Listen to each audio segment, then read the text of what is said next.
Tervist, mina olen Illar Kahvinevat ja täna on laupäev 13. juuni aastal 2020 ja mul saadeti emaili peale teade, et mulle on jäetud siia tee otsa üks kingitus ja noh, eks ma siis läksin siis nagu vaatama seda, et kingipakk siis on nagu sellises kotikeses ja mis siis on siin Indi sükest lauhtavat kohvi üks purgikene, siis on kassitoitu üks pakikene,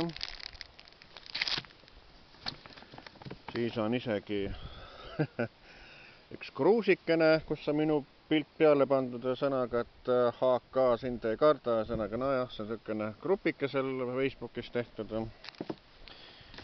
Ja siis on pakk suhkrut ja sõnaga nii, et sellist, jah,